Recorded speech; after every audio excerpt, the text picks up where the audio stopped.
Next Monday marks the day when the virtual doors open for self-employed individuals who are eligible to claim grant number 3, aptly called SEISS, what a wonderful title, which stands for the Self-Employed Income Support Grant. Evening folks, my name is Mahmood. I'm an accountant by qualification, by experience. I help loads of businesses of different shapes and complexities battle what's going out in the wilderness, battle what's going on in terms of their numbers. But more particularly tonight, my focus is about talking about grant number 3. And the reason I'm talking about grant number 3 is because the conditions for eligibility have changed dramatically. Literally hot off the presses today, as of signed off by HMRC, signed off as a Treasury direction on the 21st of November. They published some more details. I'll use that word details very loosely. If you're just on live delivery, as whatever it's called, fantastic. Thank you for your company. If you're catching this up later on and you're doing your tea or something else like that, and you're catching up on replay, thank you very much for your company. Hit hashtag replay. If you've got a comment, a question as we go through, then fire it in the chat box, the comment box, and I'll do my best to answer it as we go through today's delivery. And if for any reason we stop doing it, you've got questions that come up, fire them in there, and I'll do my level best, which means I will actually answer and address them. Now, there's 3 things really I want to focus on as far as tonight is concerned. One is just to give you an overview in terms of progress, in terms of what the eligible conditions are for claiming the self-employed grant. Some of it is pretty much the same as it has been for the 2 previous grants. And if you're sitting there thinking, well, what are these 2 previous grants, Mahmood? What are they? If you are eligible and you haven't claimed those 2 previous grants, unfortunately, you will be unable to go back retrospectively and claim them. The door is closed, and therefore you will not be entitled to claim anything for the 2 previous grants. If, however, you are eligible and for whatever reason you haven't claimed the 2 previous ones, you are still able to claim grant number 3. And there is grant number 4, which will be revealed next year. That runs from February 21 onwards. And you'll be able to claim that 4th grant once we know better what the conditions are. But we're focusing on grant number 3 in the series, so to speak. And that the focus is really very careful because the language has changed quite dramatically. The conditions for eligibility are, I would call them tightened. Even though the payout is quite generous compared to what was there before, the actual conditions to actually be able to claim for them are much more strict, I would say, and there is still a bit of a question mark over the exact level of the details. So we're going to go through what those conditions are. I'm going to share some tips with you about if you feel you are eligible, but you might be slightly concerned about if I make a claim, how do I know, how can I prove it? I'll share some thoughts with you, some tips as to what you need to do to cover your backside, so to speak. Obviously, make sure you claim what is eligible. Don't do anything naughty, otherwise HMRC will put the firm hand on your shoulder. Not only will you have to pay the claim back if you fraudulently claimed it, but also there'll be penalties and interest and potentially anything draconian that might follow on from there. So let's crack on with the broadcast, shall we? So we're calling it 3rd self-employed grant. It's number 3 out of a series of 4. And the focus for me tonight is on what we call the trading conditions criteria that's been introduced here. There is still a bit of clarity yet to come. The claim doors open on Monday, in theory. HMRC may have contacted a number of you already. So if you are eligible, at first glance, HMRC will write you. So as a forewarning, by the way, please watch out for any what I call phishing emails. Watch out for any unscrupulous people out there who are masquerading as HMRC. HMRC have got all your data. You don't need to provide any numbers to them. They've got all the information, and only you as a self-employed individual can claim for the grant. You cannot get your agent unless you're incapacitated to actually do that. So therefore, all this relates to self-employed individuals. Your agent can certainly help you. When I say agent, I don't mean like 007. I mean your accountant, your advisor. If you feel you've been unfairly treated, if you feel that you are eligible but they keep saying no, there is an appeals process. That's not really the focus on tonight, but effectively making the claim is down to you as the individual taxpayer. So let's get a bit of, just remind myself what we're talking about. Now, a few things to take on board, by the way, everyone. Let me just get to our first slide. For grant number 3, we are looking at the situation that exists in your business from the 1st of November 2020 onwards. So, and the second key thing is to remember, it's got to be COVID-19 or coronavirus related. So if your business is going through a bit of a tough time at the moment, if your business is suffering, but it's nothing to do with coronavirus, it's maybe there's other factors, this grant does not apply to you. Number 2, if your business has recovered from earlier periods and now from the 1st of November 2020, actually it's doing well, demand has not been affected by coronavirus, it's motoring through, then you will not be eligible for the grant.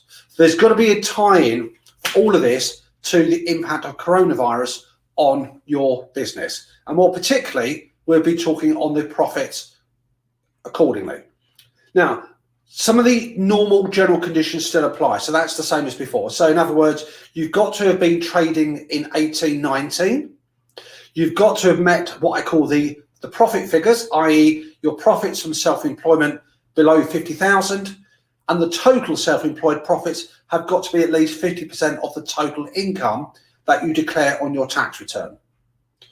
One other thing to bear in mind, in conversation terms, when we say self-employed, we mean people who work for themselves. In the context of these self-employed grants, we're talking about if you complete a section in your tax return that covers self-employed pages, you may call that freelancing, you may call that a sole trader, that's what we refer to. And understandably, and unfortunately still the case for now, and I'll give you some comments at the end of this broadcast, there are lots of people who still have not been supported, you could argue. So company directors, unfortunately, you do not come under this claim.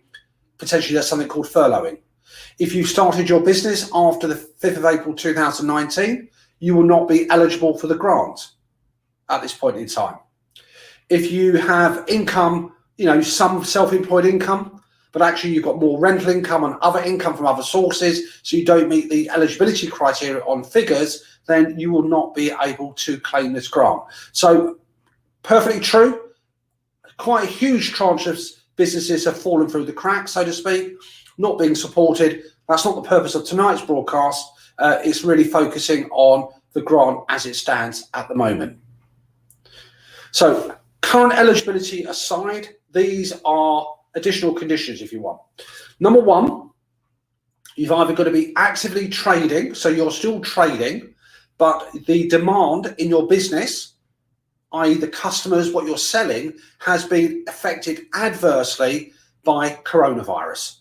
So typically that could be you operate a premise, there's been some lockdown restrictions, the level of customers that you've got coming through the door, the level of customers that you're interacting with and selling goods to has reduced as a result, and it's all coronavirus driven.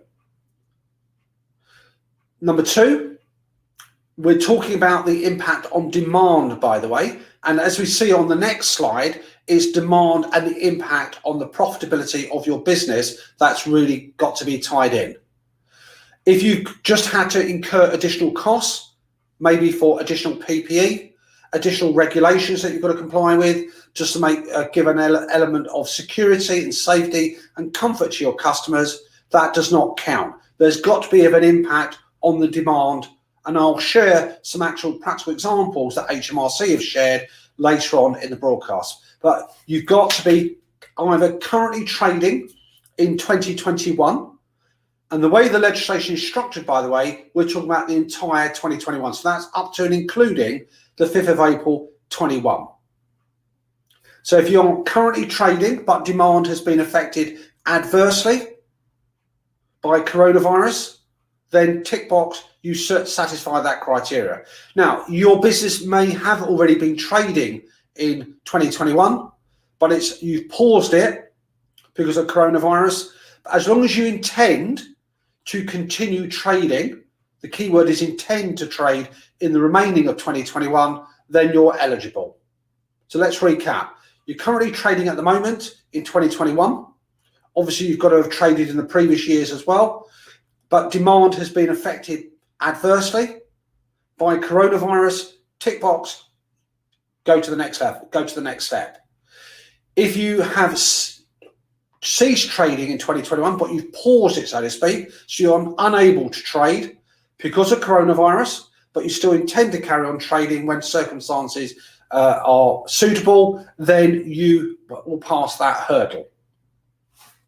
If you've stopped trading in 2021, you thought that's enough, or I would suggest you change your business structure, you've become a limited company, and you're not self-employed anymore for 2021, you will not be eligible to claim this grant. And if you've ceased trading already, by the way, either by shutting up shop and saying the life of business is not for me, or because you changed to a limited company midway in 2021, then it's likely, very strongly, that you won't have been eligible to claim the previous grants as well. And there's going to be some clawback. Now, in addition, what the guidance and the legislation suggests is that the trading conditions, the adverse trading conditions, are such that there's either reduced activity, so that could be, for example, less customers coming through the door, cancelled contracts, less demand coming through. There could be an impact on the capacity of your business. So because of coronavirus, maybe some of your staff or you are self-isolating, therefore you're unable to cope with the level of work. Some of your demand will drop away because you can't satisfy what's out there. Then you will be eligible. Let's move on. Now, the key thing is in the new third grant, which again comes live, you can start claiming next Monday. They were likely to do it in what's called phased periods, by the way, so you can start claiming from Monday. HMRC will have contacted you. If they haven't, then you can check eligibility later on, and I'll give you some information at the end of this broadcast about how you can check. You must be intending to continue to trade in 2021. Absolutely key. If you shut up shop, end of claim, you can't claim it. And in the two previous claims, you've got to have that intention to trade in 2021. So there's no major change I would suggest in there. Now here, and this is going to effectively potentially be in your interest, but it's also going to be quite challenging. If you are continuing to trade and coronavirus, you have an honest belief, the word is honest, by the way, you have an honest belief that for the remainder of 2021, the demand in your business will be adversely affected because of coronavirus. And here's the extra bit. It's not only a drop in demand, but it's also a drop in demand that leads through, that filters through to a reduction of trading profits. So you've got an honest belief that coronavirus has caused a significant downturn in demand, a downturn in demand, which leads to a significant reduction in trading profits, then you satisfy the condition. So you can't just say, for example, coronavirus has been a really bit rubbish. As a result, demand has dropped, but you know what I've done?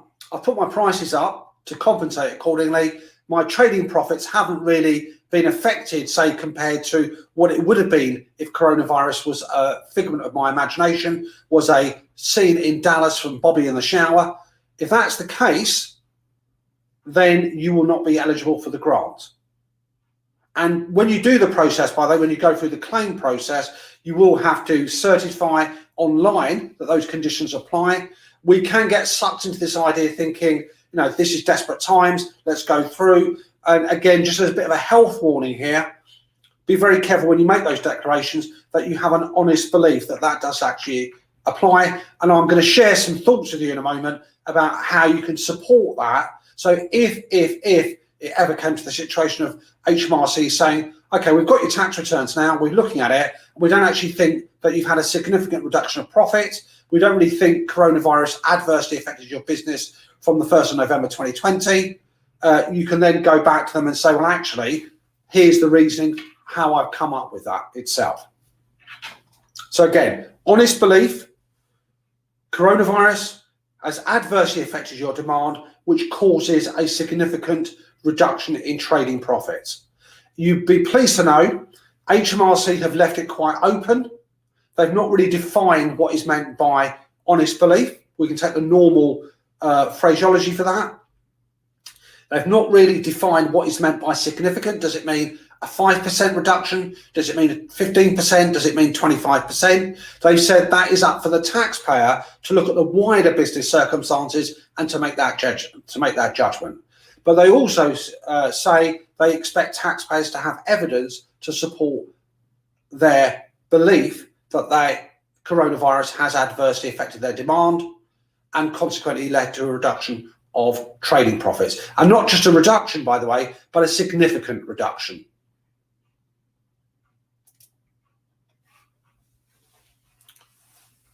Notice that word significant. Is it 1%? Is it 5%? Is it 10%? I would say take a reasonable view on that. So if your trading profits are about 30,000 and there's been an impact, I would say in the order of about 10%. To me, that's quite significant. Look at the impact that reduction of trading profits has made. Typically, for most business owners, if you see a decline in demand, which you've not addressed by price increases, then some of your overheads, some of your costs will be relatively static and fixed. Therefore, you should see that drop in trading profits. So look at it in proportionate terms as well as look at it in pound note terms. Unfortunately, the guidance doesn't give you a specific number. So use the concept of what I call material as well as significant.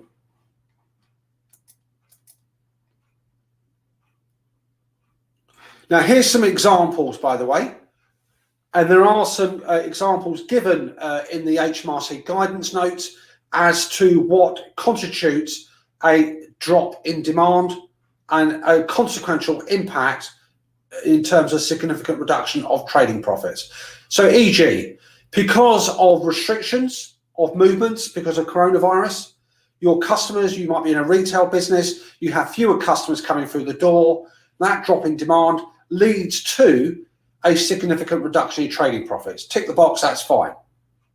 Contrast that to the situation where your demand that's coming in has affected the demand, but what you do as a result is you increase your prices. And the increase in prices has compensated for that drop in demand. Your trading profits are not affected as a result. Therefore, you will not be eligible to make the claim. Supply chain. So HMRC used the example of a plasterer here saying that because there's a disruption in the supply chain or some issues in the supply chain because of coronavirus, you cannot get the materials that you need to carry out the job, to carry out your work. As a result, coronavirus has impacted on that supply chain dimension. You're not able to get your materials, you're not able to complete a job, and as a result, your profits will be affected significantly. Remember, that word significantly is for you to agree to, and as a result, you'll be eligible to make the grant claim. However, you find that your supply chain has been disrupted, you can't get hold of the materials, but you manage to source the materials elsewhere. As a result, you're still able to satisfy that contract, you source the materials, and because it's been cost increases as opposed to anything else, then you will not be eligible to make the claim. If your premises are closed, so if you're a bar, a cafe, adult entertainment, a bowling alley, anything where the premises are closed and you've got a drop in demand, smaller footfall, then as a result of that, then you will find that you'll be eligible to make a claim. There is a suggestion in the legislation, though, that if you do something to make good that drop in demand, so perhaps you pivot and diversify online, as a result, your profits, even though coronavirus has caused and impacted one side of the business, you managed to address that, you managed to shore it up, you managed to make a comparable level of profits, nothing's really happened adversely since the 1st of November, then you will not be eligible to make the grant claim. So as we can see here, there's some tougher conditions being placed on what we as taxpayers, as self-employed, you need to do when you actually tick the boxes and say, yes, I am eligible or not. Also bear in mind, by the way, what you will have to consider here, you're making judgments on the tax year 2021. Now, you're making the claim effectively from next Monday on the 30th of November. The first grant claim covers the 1st of November up until the end of January 2021, but you're making judgments on the tax year. Now, in income tax terms, by the way, the income tax year runs between the 6th of April 19 and the 5th of April 20. That would have been last year. For the year that we're looking at for the actual SEISS claim, it's between the 6th of April 2020 and the 5th of April 2021. Now, most but not all self-employed taxpayers have their accounting year that matches the tax year, 6th of April to the following 5th of April.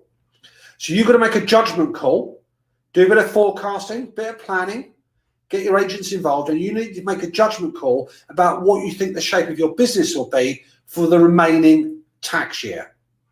And that's why HMRC introduced some particular words. They say that what you've got to think in terms of, let's get this up, is an honest belief. Oh, that's a bit premature. Let's change that. Sorry, everyone, a bit of a technical hitch there. So what they're saying here, the words that are going to give us comfort, you've got to make you've got to have an honest belief. So you make an honest belief as to the shape of your business for the 2021 tax year. So what you think is likely to happen between, well, effectively 1st of November and the remaining rest of the year. It's got to be a significant reduction.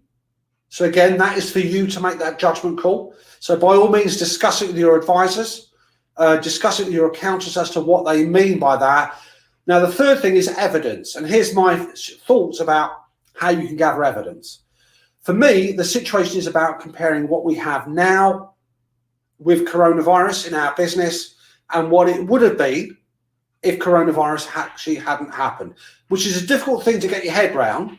So what you need to look at is to think, do I have any indication by email, by conversations with clients where contracts have been pulled because they're unable to perhaps partake, they're unable to consume?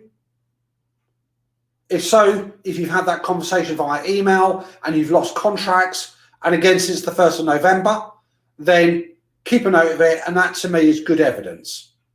If you're a retailer, look at what your trading position would have been last year or was last year. Look at what it is now. Do a bit of number crunching. I know we've got issues like Brexit coming around the corner in a few days' time, not that far. So we're talking about in 36 days' time. We've got issues in terms of the economy. So you've got to think to yourself is, if coronavirus hadn't been boiled in, which is a really difficult judgment call, where would my business have been?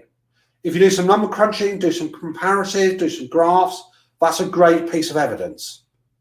If you've got a situation where you've had to have additional childcare, you've actually had to self-isolate, you actually had a situation where you've been unable to work because you're poorly for a coronavirus, again, that's good evidence, document it, make sure you've got it on file. Now, that's the key components. Make sure you do that. Now, if for any reason, by the way, there's anybody out there that thinks, well, I've not heard of this grant before, or I didn't want to apply for the first two grants, but I have to apply for this third grant, a couple of things to share with you. Number one, if you haven't made the grant application before, make sure you get yourself a government gateway account opened up. If you don't, that will hold up your claim. So enroll, apply, get registered for a government gateway, and that's your personal government gateway, by the way, not the ones that your agent might use. Number two, HMRC have all the data for you, so you don't need to find tax returns, you don't need to do any calculations. This is not furloughing, this is self-employed grant. Then they have all the data They have all the numbers. All you've got to do is to make the application. Again, you should have been invited already. If you haven't been invited, then again, contact me. I'll show you how to check. I'll probably put something actually in the comments box at the end, by the way, just so you can check it out. Check you're eligible. If it does, wait till it's your turn, pile in, make the application, and make sure when you sign the declarations that you do those in good faith. Make sure you've got some evidence.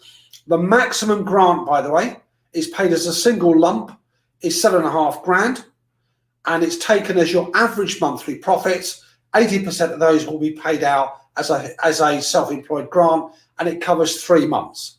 So if your trading profits are £2 grand a month, 3 months is £6 grand, 80% is 4,800. That's below the cap, and that will be what you're eligible to claim. Bear in mind, this will go on your income tax return for 2021. It's still counted as taxable income. It still will be subject to tax and NIC for the next year. Now, just as a final thought, HMRC won't actually know, unless you're applying for universal credits, what your self-employed profits actually are until you submit a tax return for 2021. Now, the absolute earliest you can submit a tax return for 2021 will be the 6th of April, 2021. Number two, and we file returns for clients. We have filed literally on the 6th of April, the first day that you're able to. Lots of taxpayers stagger. They do their tax returns much later on in the year. So in reality, HMRC won't actually be able to fact check some of this information until literally middle to end of next year, when the vast majority of tax returns are filed. Now, what that means to me is two things. Number one, you can make an honest belief, you can make an honest projection if you've got some evidence and make the claim. If subsequently it transpires that after April 21, you thought, actually, I've miscalculated, business hasn't really been significantly affected in profit terms as a result of coronavirus, so I've claimed it in error, then you've got the option of paying that grant back to them. So at worst, you can see it like an interest-free loan. Number two, in terms of the level of checking, HMRC are checking applications certainly on the furlough, which is for employed people, so employers and employed people. It's likely they will also be evaluating, they have already, the self-employed grants. So be careful, exercise your honest belief and due diligence. Good luck with it all, folks. Try not to despair, stay positive and sanguine. My email address is at the bottom, so if you want to hop onto our website, we've published quite a bit already on coronavirus and self-employed grants. We've got an archive of broadcasts that we've done. We've pretty much been on the money where we are on coronavirus and financial support.